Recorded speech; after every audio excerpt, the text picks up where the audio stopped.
नमस्कार, one TV news में आप सभी का स्वागत है। मैं उश्रे आपके साथ। आइए शुरुआत करते हैं आज की हेडलाइंस। बीआरएस नियम के तहत हर पीढ़ी के लिए कल्याणकारी योजना। मंत्री इंद्रकरण रेड्डी ने चुनाव प्रचार में किया खुलासा।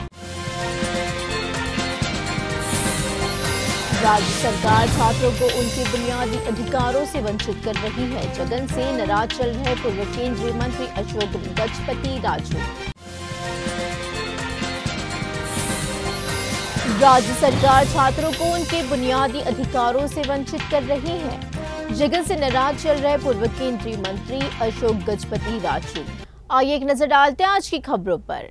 निर्मल बीआरएस विधायक उम्मीदवार और मंत्री इंद्रकरण रेड्डी ने कहा है कि बीआरएस शासन के तहत हर पीढ़ी को कल्याणकारी योजनाएं प्रदान की गई हैं। चुनाव अभियान के तहत उन्होंने अपने निर्वाचन क्षेत्र के गांव का दौरा किया और लोगों को केसीआर द्वारा लागू करी गई कल्याणकारी योजनाओं के बारे में बताया है। इसी के एक भाग के रूप में बीआरएस घोषणा पत्र की घोषणा की गई और अभियान जारी रखा गया। उन्होंने कहा कि कॉलोनियों के विकास की जिम्मेदारी उनकी है और अगर वह तीसरी बार विधायक बनी तो निर्मल का और अधिक विकास करेंगे। पूर्व केंद्रीय मंत्री और टीडीपी पॉलिटिकल ब्यूरो के सदस्य अशोक गजपति राजू ने रोष व्यक्त करते हुए कहा है कि राज्य सरकार राज्य में छात्रों के बुनियादी अधिकारों को छीन रही है। बाल दिवस के उपलक्ष्य में वह छात्रों के साथ विजयनगरम में एमआईओ कार्यालय गए और एक कार्यक्रम आयोजित किया जहां छात्रों ने अधिकारियों को फूल दिए। इसी मौके पर छात्रों ने हमारी शिक्षा और भविष्य की रक्षा के नारे लगाए। बाद में अशोक गजपति राजू ने कहा है कि बच्चे देश की विशिष्टता है। इसी मौके पर छात्रों ने हमारी शिक्षा और भविष्य की रक्षा के नारे लगाए। बाद में अशोक गजपति राजू ने कहा कि बच्चे देश की विशिष्टता है और देश के पहले प्रधानमंत्री जवाहरलाल नेहरू के जन्मदिन पर पूरे देश में बाल दिवस मनाया जाता है। बाल दिवस के अवसर पर आरोग्य भारत फाउंडेशन के तत्वाधान में संगठन के सदस्य अशोक सुदर्शन रेड्डी और नरसिम्हा रेड्डी के सहयोग से कडप्पा जिले के बडवेल शहर में शालोम अनाथालम में अनाथ बच्चों के लिए कपड़े वितरण कार्यक्रम आयोजित किया गया। इसी मौके पर संस्था के अध्यक्ष रहीम ने कहा है कि हर साल 14 नवंबर को हमारे देश के पहले प्रधानमंत्री पंडित जवाहरलाल नेहरू के जन्मदिन को बाल दिवस के रूप में मनाया जाता है। उन्होंने कहा है कि ऐसे दिन बच्चों को कपड़े बांटना खुशी की बात है।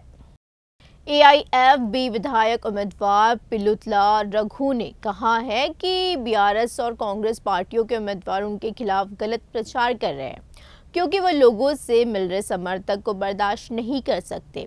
हुजूरनगर शहर में पार्टी कार्यालय में बोलते हुए उन्होंने कहा है कि बीसी बच्चे के रूप में ओजो फाउंडेशन के माध्यम से कई कार्यक्रम चलाए गए हैं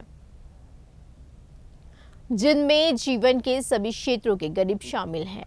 उन्होंने आलोचना करी कि जब लोग स्वेच्छा से उनके नामांकन दाखिल करने के कार्यक्रम में आए तो गांव में सांपों ने उन्हें रोकने की कोशिश की।